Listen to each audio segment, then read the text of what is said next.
Vande doctor Babasaheb आंबेडकरांचा doctor Babasaheb आंबेडकरांचा आंबेडकरांचा छत्रपती शिवाजी महाराज की भारत माता की। रत्नागिरी शहरात संविधान सन्मान मंचाच्या वतीने राष्ट्ररक्षण आणि राष्ट्रीय एकात्मतेचा संदेश देण्यासाठी राष्ट्ररक्षण मूक पदयात्रेचे आयोजन करण्यात आले। मारुती मंदिर ते डॉक्टर बाबासाहेब आंबेडकर पुतळा असा या पदयात्रेचा मार्ग होता। देशाच्या सुरक्षिततेशी संबंधित गंभीर विषयांबाबत जनजागृती करणे तसेच देशात अराजकता निर्माण करणाऱ्या प्रवृत्तींचा निषेध नोंदवणे हा या उपक्रमामागील प्रमुख उद्देश होता। पदयात्रेदरम्यान सहभागी नागरिकांनी शांततेच्या मार्गाने राष्ट्रप्रेम, संविधानाचा सन्मान आणि सामाजिक ऐक्याचा संदेश दिला। या मूक पदयात्रेत शेकडो युवक, विद्यार्थी, विविध सामाजिक संस्थांचे प्रतिनिधी आणि नागरिक मोठ्या संख्येने सहभागी झाले। शहरातील प्रमुख मार्गांवरून निघालेल्या या पदयात्रेकडे नागरिकांचेही लक्ष वेधले गेले।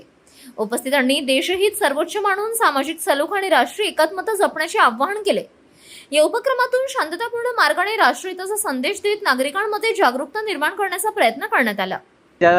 जो देशप्रेमी आहे, जो संविधान प्रति आदर करतो, अशा सगळ्याला जंतर मंतर आणि संसदेभोवतीचं जे दृश्य निर्माण झालं होतं ते पाहिल्यानंतर अतिशय दुःख झालं, वेदना झाल्या आणि त्या माध्यमातून देशभर असंख्य लोकांच्या क्रियाप्रतिक्रिया उमटत होत्या आणि त्या आज सर्वांनी या मोर्चाच्या माध्यमातून आज रत्नागिरीमध्ये आज हा जो संविधान मोर्चा निघाला त्यातून आज लोकांनी दाखवून दिलं की संविधानाप्रती आणि देशावरती किती श्रद्धा लोकांची आहे आणि कशा पद्धतीने ज्या काही गोष्टी झाल्या त्याला लोकांनी या ठिकाणी नाकारलेलं आहे हे आज आपल्याला पाहायला मिळालं। आज केवळ यामध्ये युवक युवती होत्या, सगळ्या धर्माचे लोक होते, सगळ्या पक्षाचे लोक होते, सर्वजण जातीभेद विसरून संविधानाप्रती आज निष्ठा दाखवण्यासाठी या ठिकाणी जमलेले होते आणि मला खरं धन्यवाद द्यायला लागेल संविधान मंचाला की त्यांनी हा मोर्चाचं आयोजन करून जिल्ह्यात एक वेगळ्या प्रकारचा मेसेज आज दिला।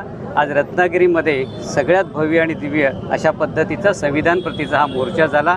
या मोर्चामध्ये सहभागी झालेल्या सगळ्यांचं खरं मनापासून आभार मानायला पाहिजे, कारण हा संदेश आज जिल्ह्यात नव्हे तर महाराष्ट्रात आणि देशामध्ये जाणार आहे आणि त्यामुळंच या संविधानामध्ये सामील झालेल्या सगळ्यांचं खरं ऋण व्यक्त करणं अनिवार्य आहे।